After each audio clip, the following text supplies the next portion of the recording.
belum? Bentar ya, saya pastikan udah terekam dulu. Oke. Nah, ketika nanti kalian menginstal CorelDRAW, terutama CorelDRAW 2018 itu enak aja, tinggal diklik double, next, nggak perlu baca-baca. Nah, di CorelDRAW nanti jangan kaget, ketika kita menginstal CorelDRAW, dia tidak cuma menginstal satu, tapi akan muncul 5 sekaligus, yaitu Corel Capture, Corel Connect, Corel Photo Paint, dan Corel Font Manager. Tapi yang untuk desain grafis yang kita gunakan hanya CorelDRAW. Jadi kayak kalau kalian install Microsoft Office itu kan ada Microsoft Word, Excel, PowerPoint, kemudian banyak lagi. Di Corel juga ketika menginstal itu akan muncul tidak hanya CorelDRAW. Ada Corel Capture, ada Corel Connect, kemudian Corel Photo Paint, dan Corel Font Manager. Tuh. Tapi yang nanti akan kita gunakan hanya CorelDRAW untuk desain grafisnya. Oke, saya buka dulu. Nah, ini tampilan awalnya ketika kalian membuka CorelDRAW-nya. Kalau muncul seperti ini, hilangkan centangnya, di skip aja. Kenapa nggak diisi, Pak? Nah, karena ini kita bajakan. Kalau diisi data, maka nanti ketahuan bahwa ini bajakan. Jadi kita skip aja ya. Ini kalau ketika buka Corel muncul kayak gini, di skip aja. Nah, ini.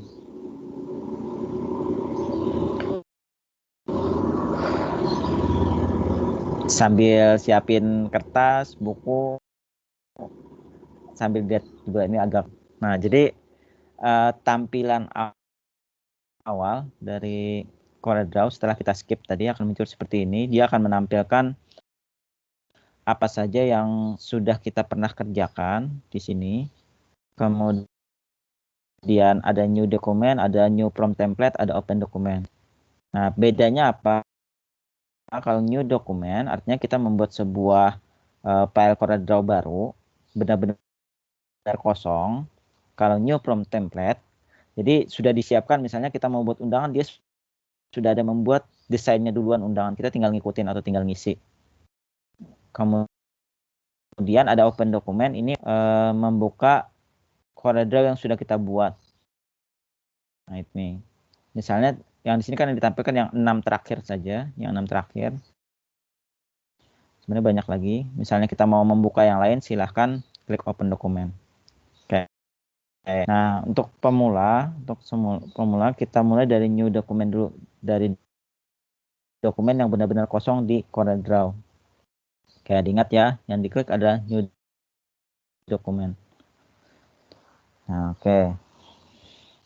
Nah, ketika kita mengklik new document, kita akan diminta bagian paling pertama ini name, artinya nama dokumen kita ini apa. Misalnya kita kasih nama latihan 1. Ini bebas ya. Ini penamaan CorelDRAW-nya kita. Misalnya kita mau buat undangan, namanya aja sini undang, atau misalnya disuruh buat spanduk apa, bebas. Nah, kemudian di preset destination ini tidak perlu diubah, yang preset destination yang kedua. Kemudian size-nya ini adalah ukuran kertas yang mau dicetak. Jadi standarnya untuk di CorelDRAW itu adalah ukuran kertasnya A4 atau kertas. Jadi kertas yang umum ngeprint itu ada 2. Kertas A4 sama F4. Kalau A4 pendek, kalau F4 agak panjang sedikit, sekitar 4 cm. Nah, ini perbedaannya. Terus gimana kalau kita mau membuat spanduk ukurannya 3 meter kalau 2 meter, kita ganti di sini. Nah, ini kan ada milimeter. Misalnya nanti pada saat magang ada permintaan buat spanduk ukurannya width ini lebar. Tahu kan lebar ya? Dari sini, dari kiri itu namanya width atau lebar. Sedangkan height itu tingginya dari atas nih. Jadi kita bisa menyesuaikan, misalnya kita nggak pakai A4 nih, disuruh buat spanduk ukurannya 3 meter kali 1 meter, lebarnya 3 meter, tingginya 1 meter. Cari, ubah di sini. Nah, ini ada meter. Tinggal diubah di sini berapa meter. Yang diminta orang misalnya 3 meter kali 1 meter. Nah, ini. Maka dia akan ngikutin ukurannya yang nanti akan dicetak. Jangan sampai salah ya. Jangan sampai nanti ketika orang suruh spanduk tapi di sininya masih A4. Nih, standarnya masih A4 nih, kertas kecil aja. Akhirnya nanti pas dicetak kok spanduknya nggak jadi, malah jadi cuma bentuk kertas kecil. Jadi yang perlu diperhatikan adalah size ini, kemudian width ini lebarnya, tergantung nanti ukurannya mau berapa, kemudian tingginya berapa, height ini nanti bisa disesuaikan mau satuannya meter, mau sentimeter, nanti disesuaikan sesuai tugasnya. Tapi untuk kita belajar ini kita cukup menggunakan yang jadi kertas biasa yang pendek. Nah, kemudian di samping height ini ada gambar kertas. Kertasnya ada posisinya potret, ada posisinya landscape. Bedanya di mana? Kalaunya potret artinya kertasnya tegak berdiri gitu. Itu potret kertas kerja kita. Tapi kalau landscape posisinya adalah horizontal atau mendatar. Nih. Nah, jadi perbedaannya kalaunya potret kertas kerja yang digunakan itu akan tegak vertikal, sedangkan kalau yang kita pilih kita aktifkan di sampingnya yang landscape, maka kertas kerja kita akan horizontal atau mendatar. Nah, kemudian di bawahnya ada number of page. Jadi di sebuah file Corel itu mau berapa halaman kita buat. Kalau cuma 1 lembar berarti cukup diisi 1. Kalau misalnya undangan itu kan ada depan ada belakang. Berarti ada 2 halaman. Ini bisa ditingkatkan jadi. Kalau mau lebih bisa Pak, bisa disesuaikan. Tergantung keperluan kita mau apa. Jadi misalnya dalam satu file Corel itu maunya ada 5 spanduk bisa Pak, bisa. Tinggal ditingkatkan number of page jadi 5. Nah, jadi ini sesuai kebutuhan. Untuk sementara latihan cuma 1. Nah, kemudian di bawahnya ada primary color mode. Nah, ini ada 2 pilihan. Ada RGB sama CMYK. Nah, kemarin waktu saya kasih tugas perbedaan Adobe dan Corel ada yang menyinggung masalah RGB dan CMYK. Nah, jadi apa perbedaan RGB sama CMYK? Nah, sebenarnya kalaunya dari segi warna lebih banyak si R jumlah warnanya dibandingkan CMYK. Kemudian RGB itu digunakan untuk file-file yang sifatnya digital, tidak dicetak. Saya ulang, RGB itu singkatan dari red, green, blue atau merah, hijau, biru, itu biasanya digunakan untuk file-file digital, tidak untuk dicetak. Contohnya ya, kalian buat gambar apa mau diposting di status WA, atau mau diposting di Facebook, atau mau diposting di Instagram, maka yang bagusnya kita pilih yang RGB. Artinya dia cuma untuk ditampilkan secara digital, tidak untuk dicetak. Kenapa? Kalau dicetak kualitas warnanya akan tidak sebaik yang dibuat itu.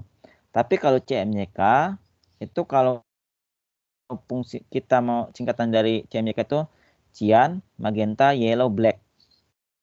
Cyan, magenta, yellow, black singkatannya. Jadi fungsinya apa? Kalau CMYK ini kalau kita membuat sesuatu file Corel, tapi tujuannya untuk dicetak. Bedanya ya. Kalau RGB tadi tidak untuk dicetak, cuma untuk arsip digital, misalnya mau diposting ke Instagram, Facebook, WA, itu milihnya bagus RGB. Tapi kalau dicetak nggak bagus. Nah, tapi kalau kalian mau tugasnya misalnya disuruh orang buat poster, buat nota segala macam, yang emang tujuannya dicetak, maka yang dipilih adalah CMYK. Nah, ini perbedaannya RGB sama CMYK. Jadi sesuai kebutuhan kalian. Kalau mau dicetak berarti CMYK, kalau nggak mau dicetak berarti RGB. Nah, sisanya di bawah tidak perlu diubah. Oke, kemudian di oke.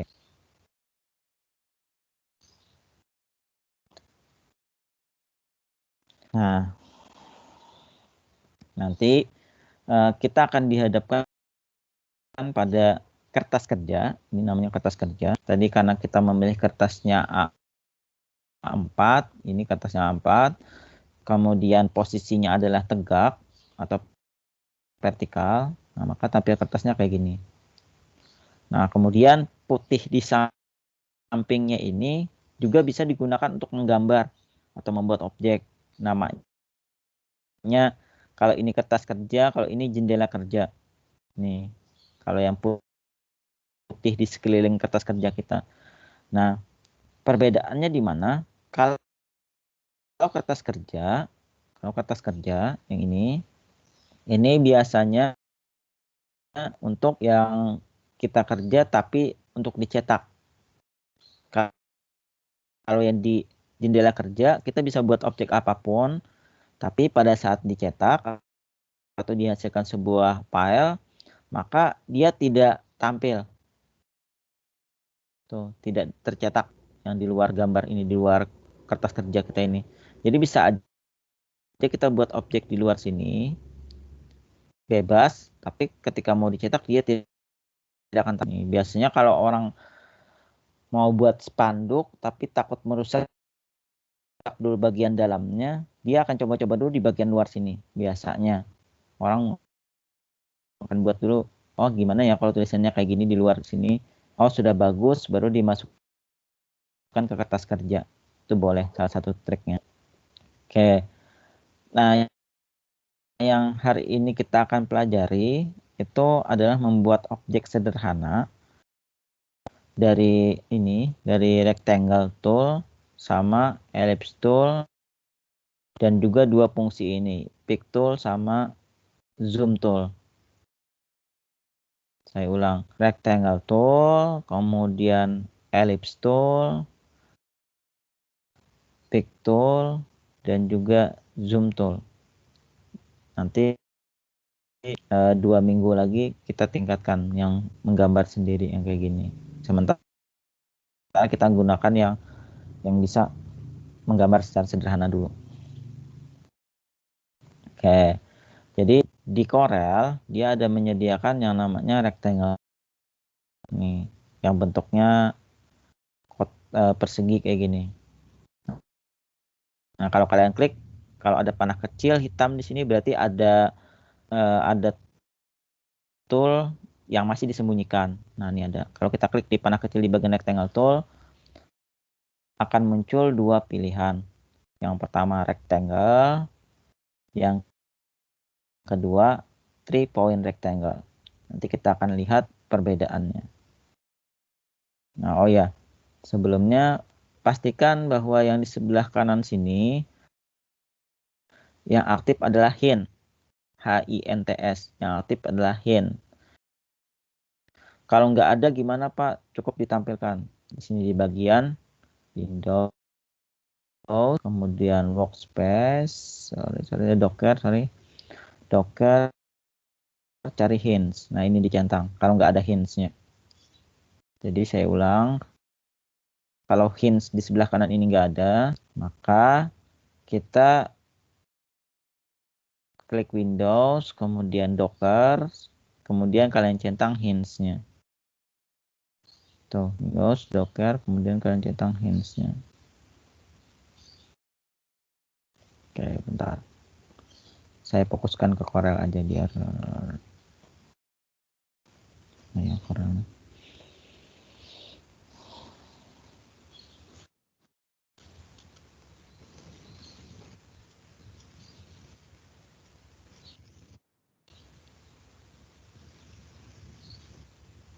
Oke. Nah, fungsi hints ini buat apa? Jadi hints ini adalah untuk pemula sangat membantu. Dia fungsinya adalah menjelaskan fungsi setiap tool ini, tapi menggunakan bahasa Inggris. Perbedaannya cuma kayak gitu. Jadi fungsi hinge tool ini adalah memberikan petunjuk dari objek kita yang mau kita gunakan ini, tapi menggunakan bahasa Inggris. Paling tidak tahu loh, oh kayak gini, ini fungsinya apa. Kalau nggak tahu buka kamus, holding down. Nah, di sini penjelasannya, rectangle tool to draw a rectangle, drag where you want to place it. Artinya apa? Rectangle tool itu untuk membuat sebuah persegi atau persegi panjang. Caranya drag atau tarik di mana kamu ingin menempatkannya. Nah, itu artinya. Rectangle tool adalah untuk menggambar sebuah persegi atau persegi panjang di mana kamu tinggal menarik atau mendrag di mana kamu ingin membuat perseginya. Tuh. Oke, bentar ya. Mana fokusnya? Enggak ada. Nah, ini saya contohkan. Jadi kita aktifkan dulu. Ini ciri khas aktif adalah kalau sudah diklik kayak gini, nah akan muncul bentuk kotak seperti ini. Nih di nggak terlalu terlihat di tempat kalian karena kecil. Kalau bisa, kalau yang menggunakan HP dibuat HP-nya landscape ya. Jadi agak besar lah, kalau berdiri kayaknya kecil. Nah kayak gitu. Dibuat landscape HP-nya. Nah, jadi caranya mudah, tinggal kita klik kiri, tahan, sampai kayak gimana perlunya lepas. Jadi klik kiri, tahan, tarik. Saya ulang. Cara buatnya, ini pastikan aktif dulu rectangle tool-nya, kemudian klik kiri, tahan, tarik. Nah, mau kayak gimana bentuknya. Nah.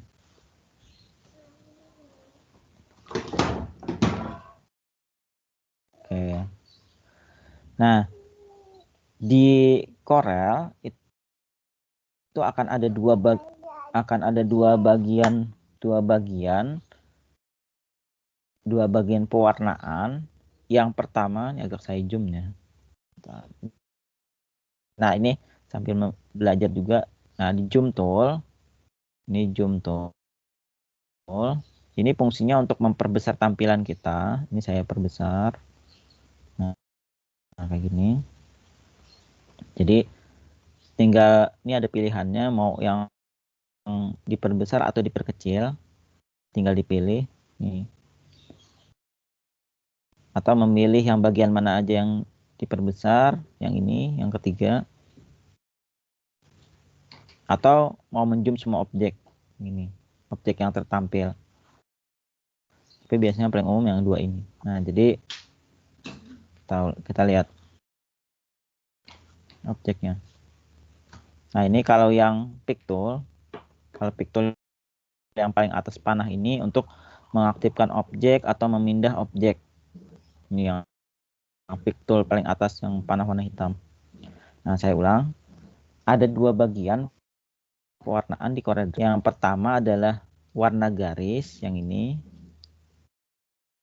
Kemudian warna fill atau warna isi dari ini, isi dari persegi ini.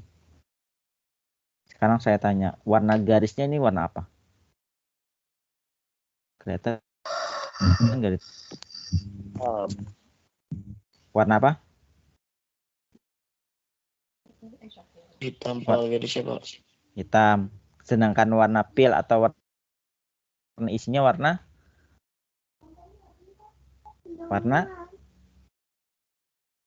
apa? Putih. Oke.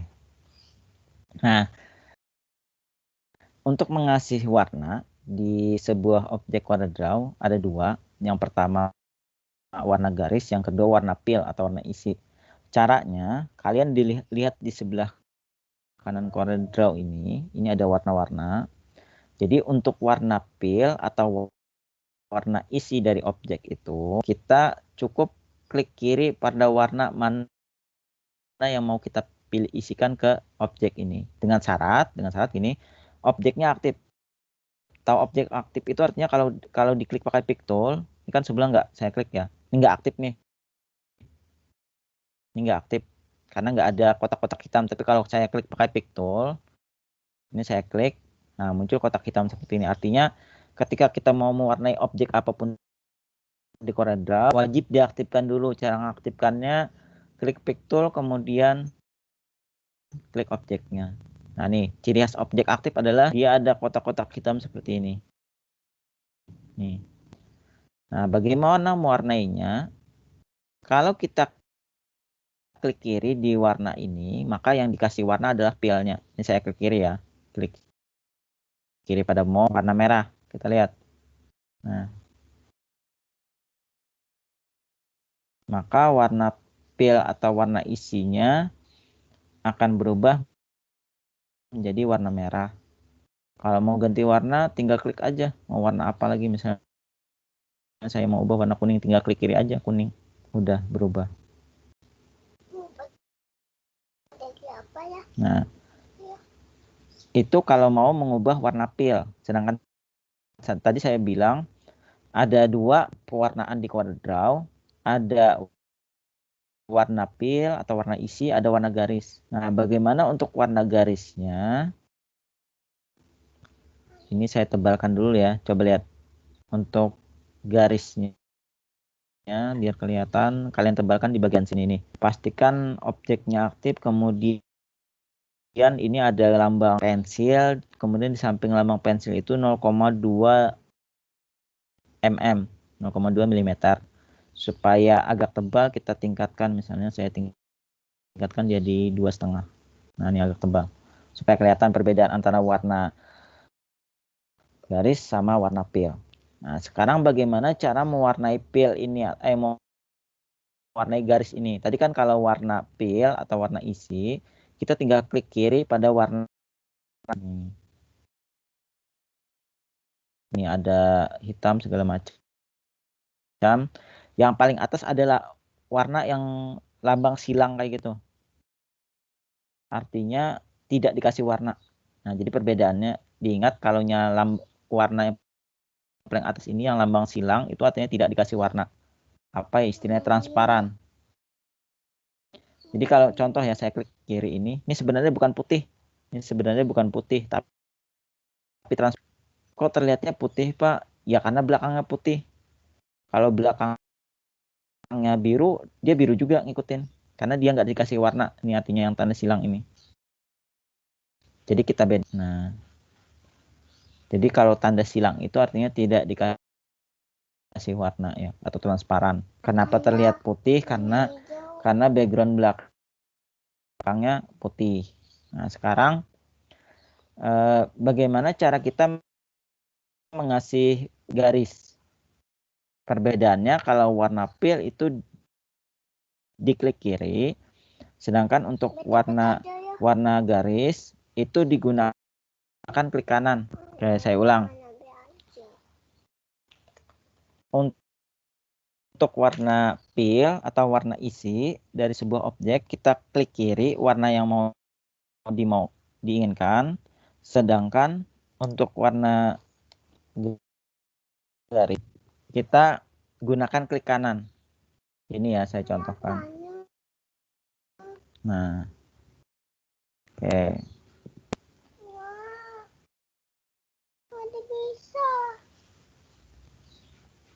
Nah, sekarang kalau kita klik kanan warna ini, yang berubah adalah warna filenya, warna garisnya. Oke. Kalau klik, nah ini klik kiri, yang berubah adalah warna pil.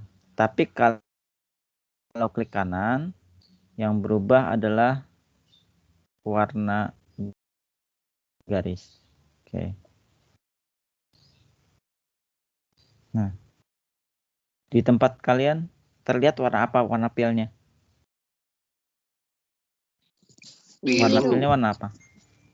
Biru. Biru. Oke. Warna garisnya? Biru apa? Biru tua atau biru muda tempat kalian? Biru muda. Biru muda ya. Oh iya benar.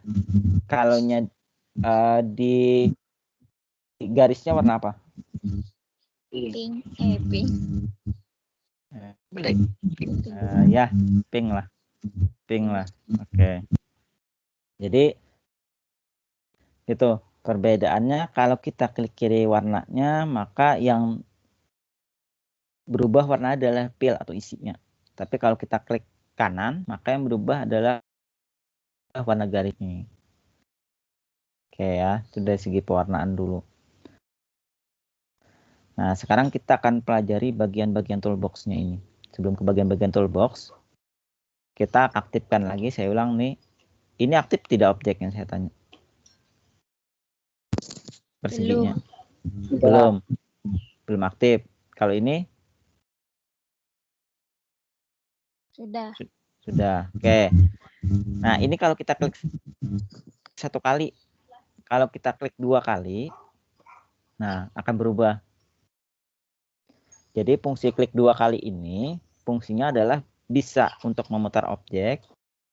Nah, ini kalau kita dekatin,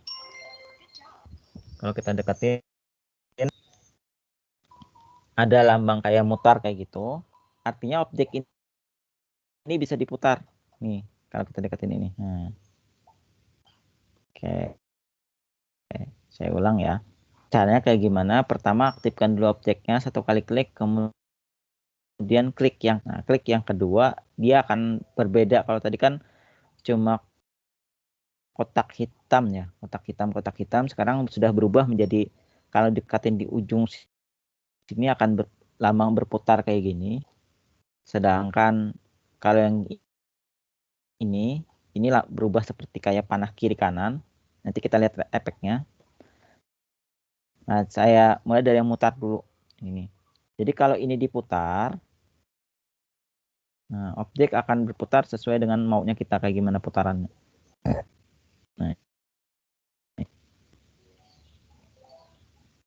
Nah.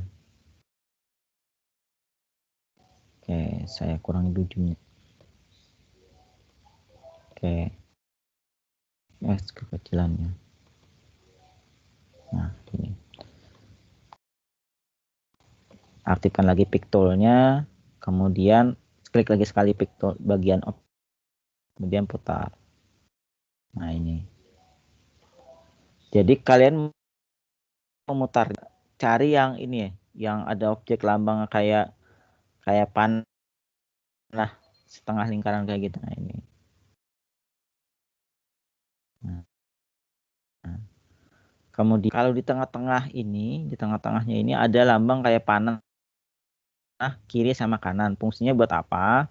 Fungsinya buat membuat objek yang semula itu persegi menjadi, ini saya contohkan ya, saya geser. Nah. Jadi dia akan menggeser objek itu sesuai dengan keinginan kita. Nah, ini yang bagian sininya mau ini kayak mana kan. Oke. Nah, ini di sini dijelasin juga nih, kalau kalian lihat di sebelah hints-nya itu, dia bilang kalau kamu ingin memutar objek, tinggal dideketin yang lambang kayak gini, putar. Kalau mau mengubah dia tidak berupa persegi lagi, maka tinggal digeser yang bagian panah kecil, panah yang 2 arah ini. Jadi hints ini sangat membantu untuk pemula. Kalau lupa, tinggal lihat di sini, artikan bahasa Inggrisnya. Cuma itu kita perlu bisa bahasa Inggris. Nah, oke. Sampai di sini dulu, ada yang mau ditanyakan? Nanti kebanyakan saya ngomong. Ada yang mau tanya dulu sampai di sini, silahkan. Gak ada. Dulu saya buat lagi objek.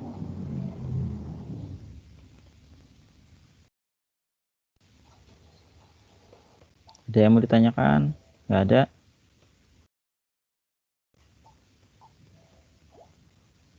Hati-hati, sudah banyak lumayan catatannya. Nanti kalau saya terlalu cepat, mungkin bisa lihat lagi rekaman di YouTube-nya ya. Oke. Ada yang mau ditanyakan lagi? Gak ada. Oke, sementara sambil jalan ya. Nanti kalau mau tanya silahkan saja aktifkan tangannya atau ngomong aja, Pak izin bertanya. Nanti saya jawab. Nah, kembali lagi ke sini tadi, kalau 2 kali diklik objeknya, tadi kan kita sudah bahas yang ini ya, yang lambang mutar ini untuk mutar objek, kemudian yang lambang panah 2 arah ini untuk membentuk objek miring. Nah, kemudian ada ini, ada lingkaran di tengah-tengah sini. Itu fungsinya apa? Fungsinya untuk sebagai pusat putar. Jadi, ini saya contohkan ya. Ini kan kebetulan pusat putarnya tepat di tengah-tengah objek. Standarnya dia pasti di tengah-tengah objek. Dan ini bisa diubah. Nggak mesti harus di tengah sini, saya contohkan. Kalau dia di tengah-tengah kan kayak gini ya. Nah, mutarnya. Ini kalau dia tepat di tengah-tengah. Tapi kalau kita geser, ini titiknya ke sini, ke ujung sini ya. Lihat perbedaannya ketika ini diputar. Nah, ada nggak lihat perbedaannya ketika dia sudah dipindah ujung titiknya? Ini kita pindah ke tengah sini. Kalau diputar, nah titik tengahnya ini nggak akan bergeser. Yang bergeser adalah objeknya. Kalau ini kita geser ke tengah sini, ke sini, ke ujung sini. Kalau kita putar, nah kita putar kayak gimana pun titiknya nggak akan bergeser, titik tengahnya itu. Oke. Kita kembalikan. Kalau kita dekatin sini ada tulisan center, berarti dia sudah kembali ke titik tengah. Nah ini.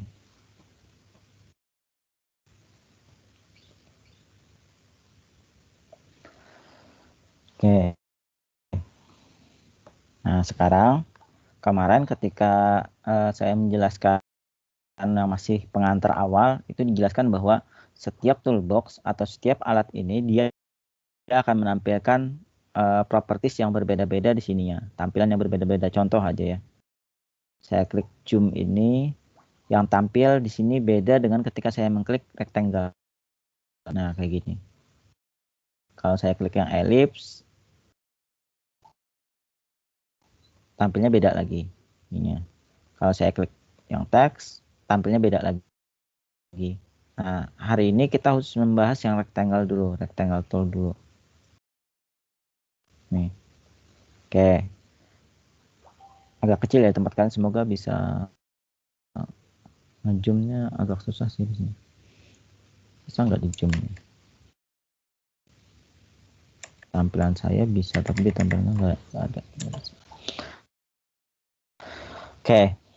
Ketika kita mengaktifkan sebuah objek rectangle tool ini, nah dilihat di sini, ini ada X, ada kemudian ada ini kayak kiri kanan, kemudian atas bawah. Jadi saya ulang dulu yang XY.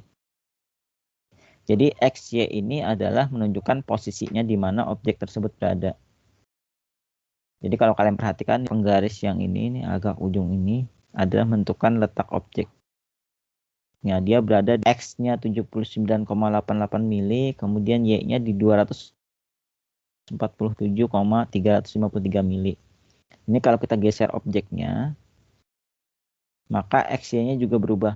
Tuh, posisi X-nya menjadi kayak gini, posisinya juga seperti. Jadi XY ini menunjukkan posisi objeknya. Kalau diubah gimana bisa? Jadi bisa diubah manual di sini. Misalnya saya ubah X-nya ke posisi 100. Nih, ini posisi 100 ini nanti. Kemudian Y-nya di posisi 200. 220 ya misalnya. Nah, jadi ke bawah. Jadi ini X-nya berada di 200. Kemudian Y-nya berada di 220. Nih objeknya. kita geser. Jadi XY ini adalah posisi aja sih. Tapi kalau mau digunakan, kemudian beralih ke sampingnya. Nah, ini object size atau ukuran objek yang lambang panah kiri kanan sama atas bawah. Jadi kita bisa mengubah ukuran objek dengan cara pertama tadi, kita bisa menggunakan titik-titik hitam di sini. Nih, titik-titik hitam ini bisa mengubah ukuran objek. Ini contohnya yang ini. Kalau yang di ujung sini kayak panah kayak gitu, itu mengecilkan lebar dan panjangnya sekaligus. Nih. Tapi kalau cuma mau tingginya aja dikurangin, cari yang panahnya berupa tinggi atas bawah kayak gini. Atau mau ditinggiin lagi nih. Kalau mau lebarnya dilebarin, cari yang kiri ke kanan. Nih. Nah. Oke.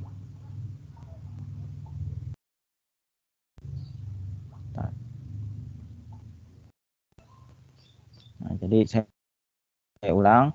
Kalau mau membesarkan atau mengecilkan sebuah objeknya itu secara manual bisa menggunakan panah ini. Panah atas bawah berarti mempengaruhi ketingginya aja. Kiri kanan berarti mempengaruhi lebarnya aja. Tapi kalau kalian memilih yang di pojok itu mempengaruhi tinggi dan lebarnya. Nih. Proporsionalnya tetap. Nah, selain itu kita bisa mengubah ukurannya menggunakan angka-angka di sini. Di sini kan tertulis 77,849 mili. Kemudian 48,181 mili. Kita mau melebarkan tinggal ditambahin angka di sini cuma 77, saya naikin ke 80. Udah, dia akan melebar. Kalau tingginya mau dikurangin dari 49 diubah ke 40, maka tingginya akan menurun. Tapi kenapa Pak? Kayaknya ikut juga lebarnya. Ada nggak yang perhatikan tadi? Ini ya, saya lebarin 80. Perhatikan di gambarnya. Ini padahal saya cuma menaikkan lebarnya. Tingginya naik juga nggak? Atau tetap? Juga, Pak. Ada yang perhatikan? Naik juga. Ada yang naik juga ya. Oke. Nah, alasannya coba perhatikan di sini. Kok beda Pak dengan kalau yang manual tadi bisa ya cuma naik tingginya aja, lebarnya aja kok. Kalau makanya kita ganti angka di sini Pak, kalau kita ngelebarin malah tingginya juga ikut. Kenapa? Karena di sini ada lambang kunci. Nah, ini harus kita buka dulu kuncinya. Ini ada lambang kunci aktif.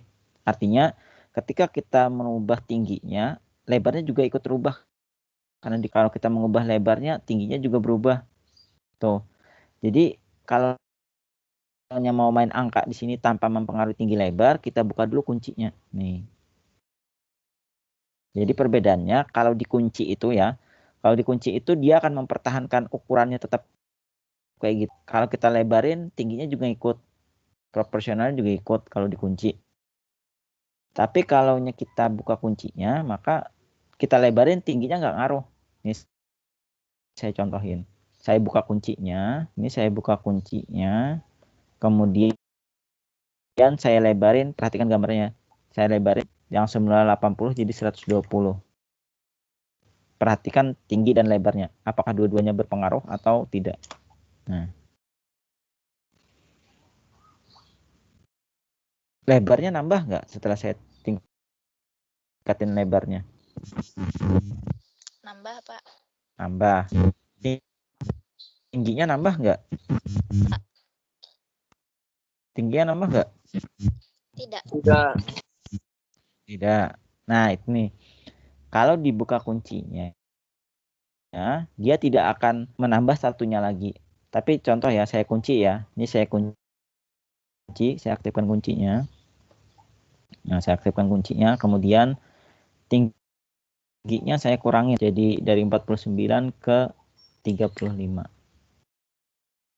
Kita lihat apakah lebarnya juga akan berkurang setelah dikunci. Nih. Gimana? Lebarnya berkurang tidak?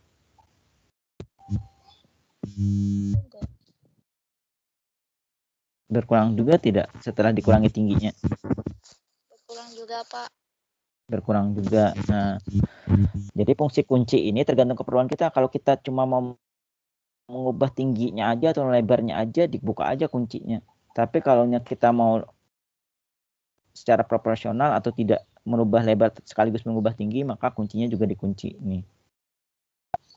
Nah, kalau persen sama aja sih sebenarnya dengan angka di sini. Kita mau meningkatkan, naikin persennya. Mau menurunkan, turunin persennya. Ini yang di sampingan persen ini. Nih, saya contohkan. Sini ada 105%. Saya tingkatkan dari 120%. Kondisinya masih dalam dikunci itu gemboknya aktif. Kalau saya enter, nah dia akan melebar, tingginya juga akan naik. Tuh.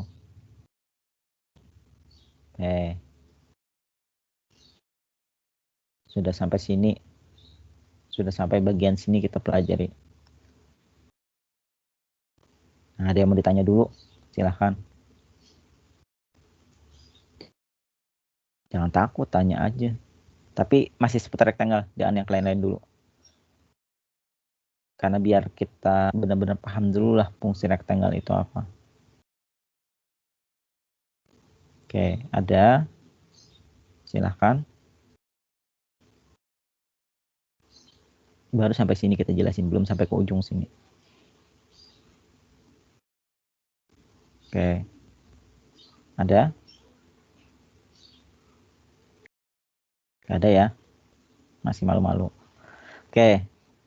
Kita bergeser di sampingnya gembok ada lambang kayak mutar. Lambang mutar ini fungsinya adalah untuk memutar objek. Jadi selain tadi yang klik sekali lagi yang sampai muncul kayak gini, kita bisa juga menggunakan putaran yang di sini. Tapi kita harus paham angkanya. Nah, di sini tertulis 179,755. Contoh ya, kita ubah jadi 60. Kita enter. Maka objek itu akan berputar 60 derajat. Kalau kita ubah lagi jadi 75.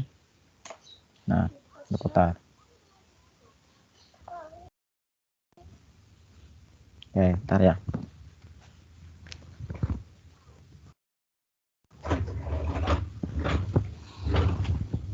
Nah, jadi fungsi yang lambang putaran dan angkanya ini adalah untuk memutar objek. Kalau 0 derajat, dia akan tegak seperti biasa. Atau 360 sama, dia akan berupa kembali ke titik awal dia putarannya. Nah, ini. Kita agak miringin aja ya, 45 derajat. Bergeser ke kirinya lagi, ada dua. Ada, kalau kita deketin, ada mirror horizontally sama mirror vertically. Mirror horizontally sama mirror vertically. Jadi fungsi mirror ini adalah cermin. Tahu kan ya cermin? Kalian biasa bercermin. Nah, kalau posisi cermin itu dia akan mengubah misalnya dari kiri ke kanan, atas ke bawah. Sama. Jadi misalnya saya gunakan mirror vertikal, mirror horizontal yang ini, yang lambang kayak objek berhadapan kiri kanan, maka bagian objek yang sebelah kiri akan berpindah ke kanan, yang kanan berpindah ke kiri. Coba lihat ya, perhatikan objek yang sebelum di mirror, kemudian saya mirrorkan. Nah, belum tampil ya tempat kalian. Nah, udah. Jadi objek yang semula di kiri berpindah ke kanan, yang kanan berpindah ke kiri. Tuh, kalau mirror horizontal. Kalau mirror vertically, yang ini, mirror vertically adalah objek berada di atas ke bawah, bawah ke atas. Oke. Kalau mirror vertically, perhatikan objek yang sebelum saya mirror, kemudian saya klik mirrornya. Nah, yang semula di atas ke bawah, bawah ke atas.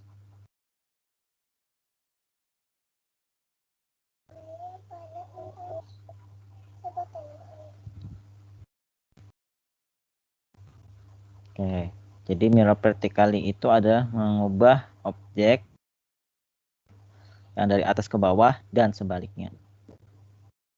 Oke, ya dicerminkan lah bahasanya. Kemudian bergeser ke sebelah kanannya lagi, ada 3 gambar kayak gini. Ini semula saya tegakkan lagi ya, saya rotasikan ke 0 lagi biar kelihatan. Nah, ada 3 bentuk sudut. Ada 3 bentuk sudut, ada agak tumpul atau round corner, kemudian scallop corner. Kalau kita deketin bentuknya kayak gitu, agak masuk ke dalam, lengkung. Ini agak keluar. Kalau yang satunya patah ke dalam.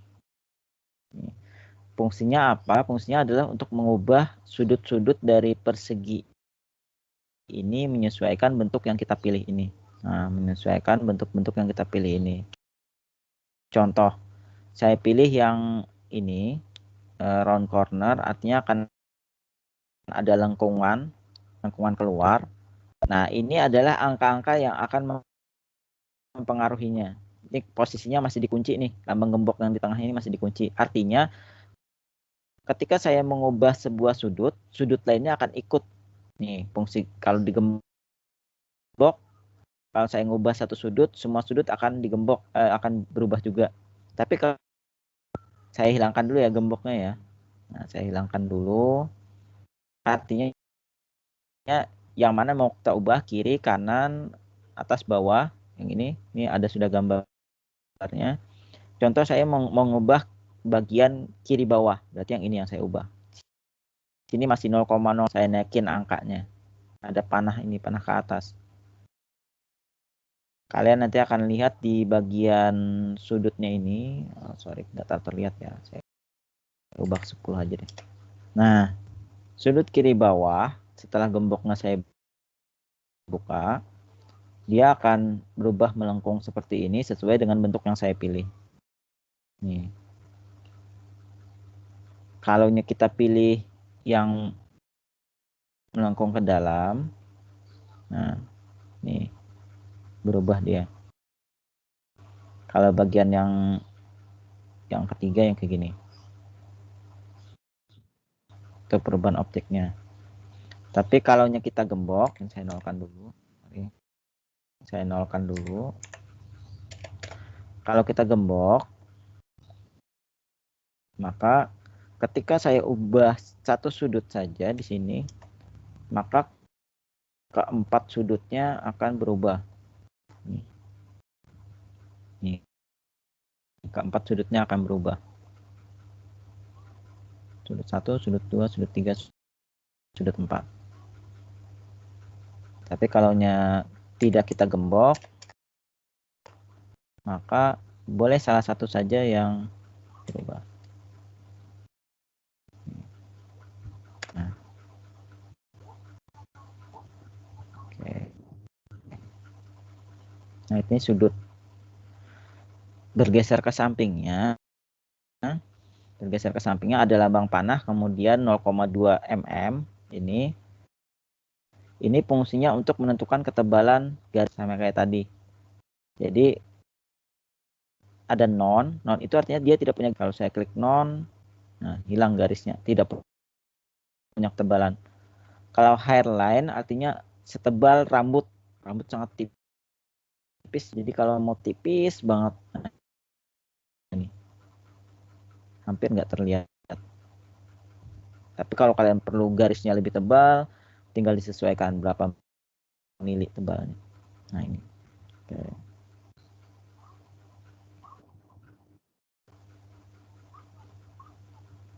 Nah, jadi yang ini menentukan ketebalan garisnya berapa yang mau digunakan. Nanti disesuaikan aja keperluannya berapa. Tapi standarnya untuk sebuah CorelDRAW dia punya 0,2 mili. Nih, kalau merasa agak ditebelin lagi, tinggal ditingkatkan di sini. Kemudian untuk wrap tag-nya ini nanti kalau mau dimasukkan teks, tapi kita belum belajar teks, ini untuk penataan teksnya. Nggak salah, ini nggak aktif karena objeknya cuma satu. Tapi kalau objeknya lebih dari satu, yang fungsi yang ini, yang sebelah kiri ini, yang to front of player, dia akan menampilkan objek itu ke depan. Kalau yang ini to back of, dia akan ketika objek itu bertumpuk, dia akan menaruh ke belakang objek yang diaktifkan ini. Ini saya contoh ini ya, saya buat 2 ya. Nah, biasanya saya warna aktifkan pictoolnya. Jadi kalau yang saya contohin yang kuning ini dulu. Nah, kuning dan merah ini kan yang di depan yang mana? Kuning apa merah? Yang di depan yang mana? Kuning apa merah? Merah. Merah. Di belakang kuning ya. Jadi yang ini membuat dia ke depan. Yang ini. Nah, jadi gantian dia yang ke depan. Kalau diaktifkan. Tapi di sampingnya justru sebaliknya. Membuat objek itu ke belakang. Nah, itu back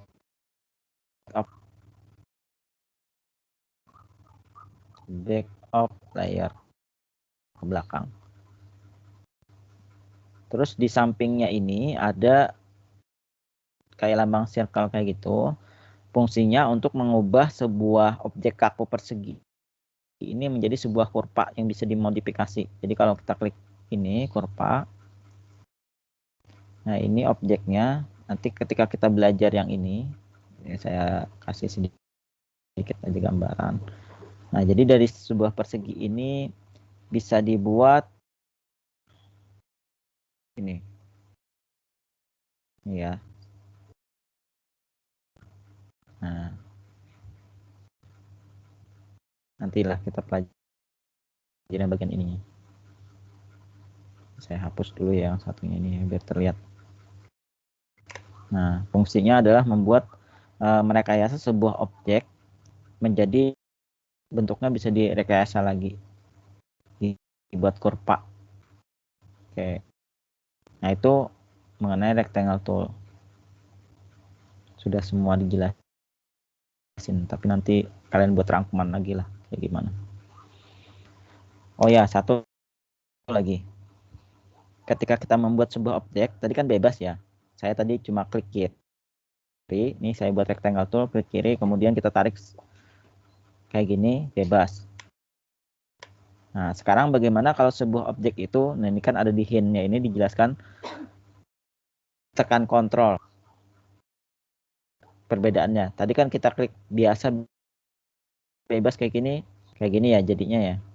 Tapi kalau kita tekan kontrol ini ditahan, kemudian kita tarik objeknya, apa yang terjadi? Ada yang tahu? Ketika perbedaan yang dibuat kontrol dengan tidak, ini pakai kontrol ya. Yang ini nggak pakai kontrol ya. Apa yang beda antara kontrol dengan tidak? Apa? Bentuknya, Pak. Bentuknya gimana? Kalau yang pakai kontrol itu bentuknya persegi. Ya. Kalau yang enggak, kalau nggak tidak pakai kontrol, jadi persegi panjang. Persegi panjang. Sebenarnya bisa persegi, tapi harus dipas-pasin tariknya. Bisa sebenarnya dibuat persegi. Contoh ya. Nah, ini saya nggak pakai kontrol loh. Jadi saya nggak pakai kontrol. Ditarik-tarik pasin bisa, tapi agak susah. Jadi kalau kita mau tujuan benar-benar persegi atau lebar sama tingginya sama, maka gunakan kontrol. Tapi kalau nggak mau sama, nggak pakai kontrol nggak apa-apa.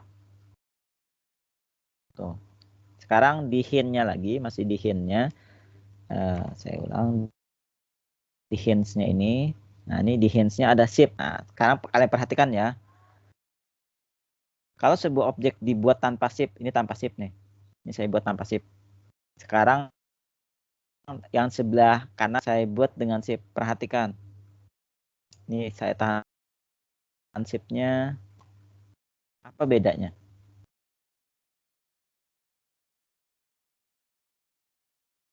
Saya ulang. Ini saya tanpa shift buatnya. Ini saya tanpa shift buatnya. Tanpa shift.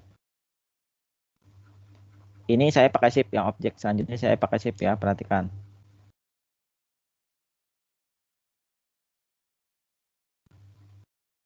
Apa bedanya?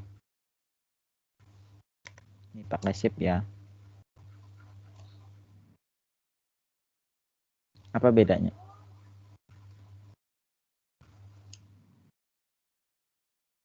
Ada yang tahu apa bedanya? Ayo. Oh.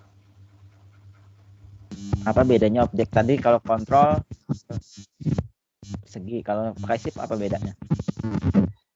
Panjang. Sama kok panjang. Iya kan? Saya bisa aja buat yang tanpa shift lebih panjang ya. Ini saya nggak pakai shift nih. Sekali lagi ulang, Pak. Saya ulang ya. Fokus ya. Fokus biar bisa. Nah ini tanpa shift. Lihat saya buat nggak mau panjang ya. Sama aja sih. Ini saya nggak pakai shift. Perhatikan. Ini saya nggak. Nah udah saya buat. Saya nggak pakai shift. Sekarang saya mau pakai shift. Ini pakai shift. Perhatikan di titik yang saya buat.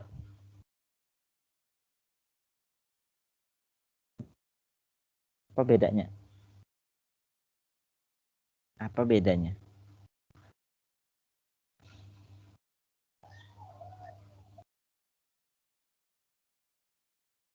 Ayo.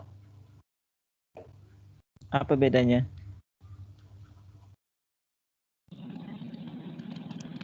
Bedanya, Pak, apa tuh yang nggak pakai shift, Pak? Kalau ditekan Shift. di suatu posisi yang awal, Pak, dia menetap, Pak. Kalau pakai shift agak tergeser sedikit, Pak. Tergeser sedikit. Nah, oke, ada sedikit istilah tergeser sedikit. Tapi apa sih yang tergesernya itu? Saya ulang ya. Lihatin kalau saya lihatin titiknya. Ini titiknya. Saya tekan shift.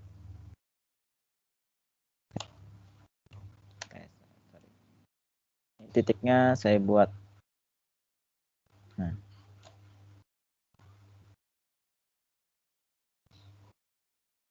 Ada yang memperhatikan bedanya shift dengan tidak?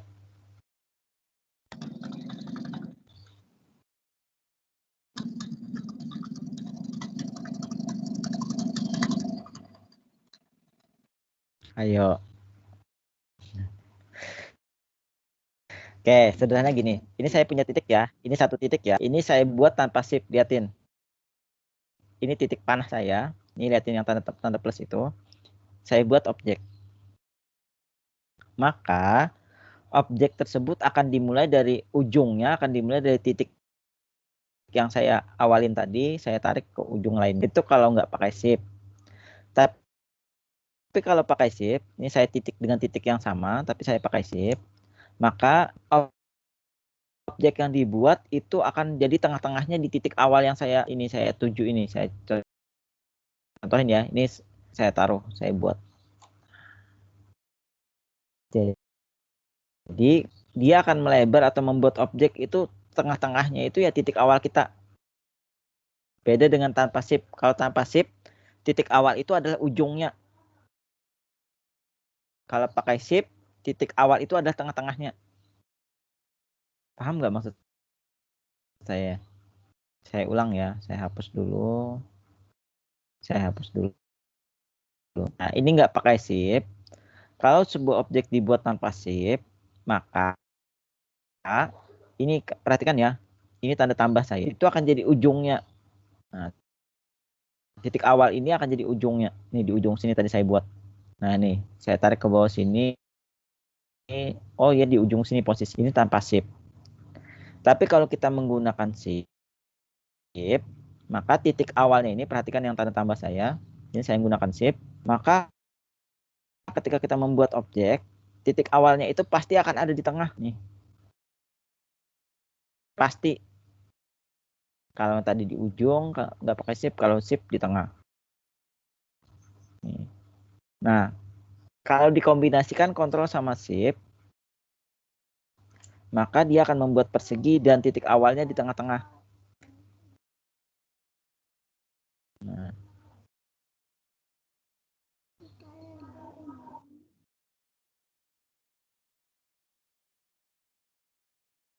Oke, bisa bedakan?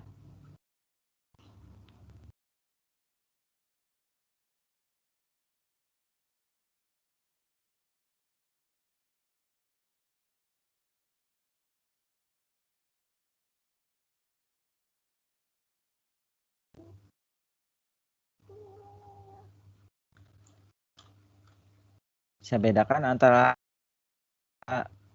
kapan menggunakan kontrol, menggunakan shift? Ulang sekali lagi, Pak. Yang mana yang bingung yang mana? Yang Shift ya? ini, Pak. Yang shift Nah, sama perhatikan. Nah, kalau yang mana? yang barusan Saya nih, Pak. hapus dulu lah. Yang barusan ini ya. Ini saya hapus dulu ya. Ya, Ini Pak. aja deh. Saya buat dulu kotak. Ya kan, saya buat dulu kotak warnanya kuning. Saya warnain kuning. Garisnya merah. Nah, ini ya. Nah, sekarang kita buat kotak. Nah, ini kan ada titik tengah nih. Nih, lihat atau di mana ya? Di sini ya saya buat ya. Nah, ini saya buat di sini kotak. Perhatikan ini. Ini tanpa shift. Saya tarik. Nah, saya kan buatnya di sini tadi ya. Di ujung sini ya. Ini nggak pakai shift. Saya tarik. Maka titik awal kita tadi akan jadi ujung salah satu objeknya. Nih. Ini yang nggak pakai shift ya. Nih. Nah, bagaimana kalau dia pakai shift? Perhatikan ini, saya aktifkan lagi kotak kuningnya. Nah, sekarang saya mau buat kotak lagi, tapi menggunakan yang ini, sudut yang warna ini, sudut ini. Ini pakai shift ya, perhatikan. Ini titik awal saya di ujung kuning ini, di ujung kuning ini. Saya tekan shift-nya, kemudian saya tarik. Oh, sorry. Kelepas duluan, sorry. Saya ulang, ini di ujung sini, kemudian saya tarik. Kan tadi awalnya kita buat titiknya di ujung, terus saya tekan shift, saya buat objek. Maka titik awal kita tadi yang kita membuat objek, dia akan berada di tengah-tengah objek yang dibuat baru. Kalau tadi nggak pakai shift, dia di ujung sini posisinya. Saya tarik, dia nggak di tengah. Kalau pakai shift, dia pasti di tengah terus jadinya. Gimana? Bisa nggak bedain?